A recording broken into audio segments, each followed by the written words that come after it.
बिस्मिल्लाहिर्रहमानिर्रहीम। ओके जी, हमने first year का क्वेश्चन कर लिया। अब now this is a question about the second year. Same contract जिसको हमने लास्ट टाइम डिस्कस किया था और क्वेश्चन सॉल्व किया था फर्स्ट ईयर के एंड पर। अब हम कह रहे हैं ABC has two construction contracts outstanding at the end of its financial year 30 June 2011। Details for contracts are as follows. पहले भी हमने बात की थी कि दो कॉन्ट्रैक्ट्स हैं, ए और बी, और ए की डिटेल थी हमारे पास, हमने उसके अकाउंट प्रिपेयर किए थे and that was about 30th June 2010. Now this is about 30th June 2011. इसका मतलब है अब सेम कॉन्ट्रैक्ट का सेकेंड ईयर का हमारे पास डेटा गिवन है। डेटा क्या है और हम उसको कैसे करेंगे? पहली बात क्लियर है कि हमने वही स्टेप्स करने हैं फॉलो जो हमने पहले किए थे। हमने वही 4-5 चीजें बनानी है।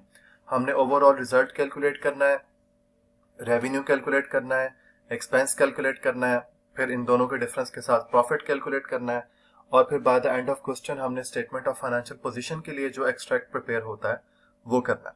ठीक है। सिर्फ एक बात जिसका हमने अब यहाँ पे ख्याल रखना है वो ये कि पहले साल में भी इसका कुछ रेवेन्यू रिकॉर्ड हो चुका है तो वो दोबारा ना रिकॉर्ड हो जाए, एक चीज की डबलिंग ना हो जाए। ठीक है। पहले साल भी इसका प्रॉफिट रिकॉर्ड हो चुका है, पहले साल भी इसका एक्सपेंस रिकॉर्ड हो चुका है जो उस साल से रिलेटेड था। If you remember that was 28%। Now this time this is 60%। तो 60% में से 28% ऑलरेडी हो चुका है। This is total 60% by the end of second year, और इसमें से 28% हम by the end of first year record कर चुके हैं। बस ये बात आपने ध्यान में रखनी है और इसको हम साथ के साथ अकाउंट फॉर भी करते जाएंगे। सबसे पहले हमें वही ओवरऑल रिजल्ट प्रिपेयर करना है। ओवरऑल रिजल्ट क्या है जी? ओवरऑल रिजल्ट हमारे पास गिवन है। कॉन्ट्रैक्ट की प्राइस वही जो हम पहले थी, ऑब्वियसली वो प्राइस चेंज नहीं हुई, कभी हो जाती है, इस क्वेश्चन के अंदर अभी चेंज नहीं हुई। तो कॉन्ट्रैक्ट प्राइस ये है जी हमारे पास 25,000। उसके बाद कॉन्ट्रैक्ट के अंदर cost incurred to date 14,000 and expected is 6,000। Okay जी, तो हम इसमें से लेस करेंगे cost to date 14,000 and expected cost is 6,000। इन दोनों को जब हम इसमें से लेस कर देंगे 25,000 में से तो हमारे पास रिजल्ट आएगा जी 5,000। So this is what we call the expected overall result, right. इसके बाद हमें प्रिपेयर करना है जी रेवेन्यू, या सिंपल आप कह लें हमें रेवेन्यू की कैलकुलेशन करनी है कि रेवेन्यू हमारा है कितना। तो 25,000 का जब हम 60% लेंगे तो ये 15,000 है। ठीक है। अच्छा, अब ये हो गया जी 15,000 रेवेन्यू। लास्ट टाइम भी हमने ऐसे किया था, इसका 28% लिया था और लिख दिया था। अब बात ये है कि इसमें से ऑलरेडी कुछ हम ऑलरेडी पिछले साल रिकॉर्ड कर चुके हैं। वो कितना है हमारे पास? वो हमने रेवेन्यू रिकॉर्ड किया था 7,000। ये लास्ट ईयर की कैलकुलेशन है। सो ये जो लास्ट ईयर का रेवेन्यू हम ऑलरेडी रिकॉर्ड कर चुके हैं, इसको अब हमने दोबारा तो नहीं करना ना, तो इसको हम इस 15,000 में से लेस कर देंगे लास्ट ईयर्स रेवेन्यू।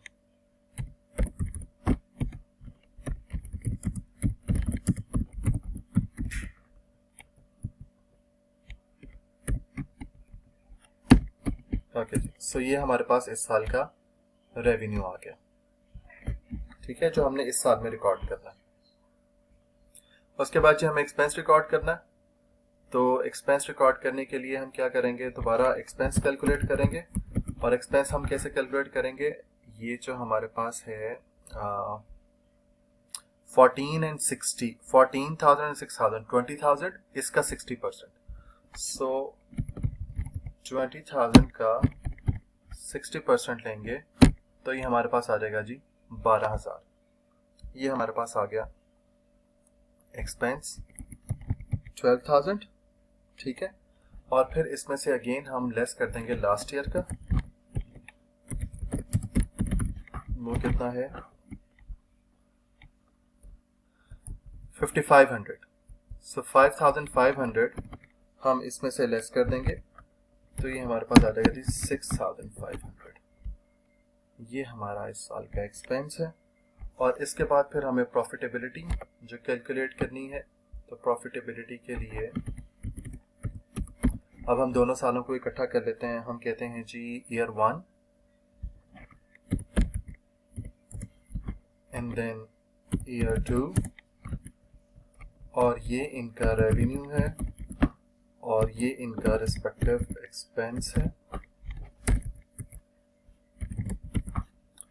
सो रेवेन्यूज भी हमारे पास गिवन है और एक्सपेंसेस भी गिवन है। लास्ट ईयर का 7000 और 5500, और इस साल का 8000 and 6500, 8000 and 6500। तो ये हमारे पास आ रहा था जी 1500, और ये भी 1500, और अगर हम इन दोनों को ऐड कर लें टोटल हम कहते हैं कॉन्ट्रैक्ट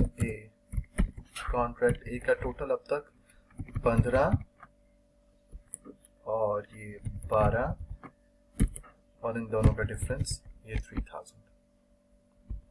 मतलब जो लास्ट ईयर हमने प्रिपेयर किया था उसको हमने यहाँ पे एग्जैक्ट रिपीट कर दिया, ये इस साल का प्रिपेयर हो गया, और इन दोनों को ऐड करके अभी हमारा दोनों का कॉन्ट्रैक्ट का अब तक 2 साल के आखिर तक का ये है।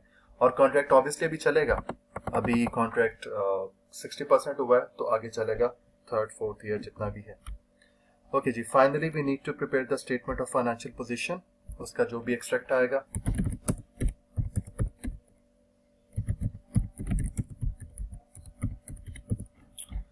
Okay ji, so cost incurred to date हमें ऐड करनी है। कॉस्ट अब तक जो आई है हमारे पास, वो कॉस्ट अब तक जो हमारे पास आई है वो हमारे पास क्वेश्चन में गिवन है 14,000, और फिर हमारे पास है जी प्रॉफिट जो हमने कैलकुलेट किया था उसको हम लेस कर देंगे। रिमेंबर अब हमने ये इकट्ठा प्रॉफिट दोनों सालों का प्रॉफिट लेस करना है, इसीलिए हमने यहाँ पे प्रिपेयर किया था। तो प्रॉफिट जो दोनों सालों का मिलाकर है वो हम यहाँ से लेस करेंगे 3000। लेट्स से अगर पिछले साल 1500 का प्रॉफिट हुआ था और इस साल 700 का लॉस हो जाता लेट्स से, तो फिर नेट इफेक्ट 800 आएगा, तो हम उस 800 को यहाँ पे ऐड करेंगे। ठीक है, या जिस तरह से भी आप लॉस में चले जाएंगे तो लॉस को फिर हम यहाँ पे ट्रीट करेंगे, इसके बिल्कुल ऑपोजिट, प्रॉफिट को लेस कर रहे हैं तो लॉस को हम इसमें ऐड कर देंगे। ठीक है, उसके बाद जी हमारे पास है, सॉरी हम यहाँ पे इसको ऐड कर रहे हैं तो उस लॉस को इसमें से लेस कर देंगे।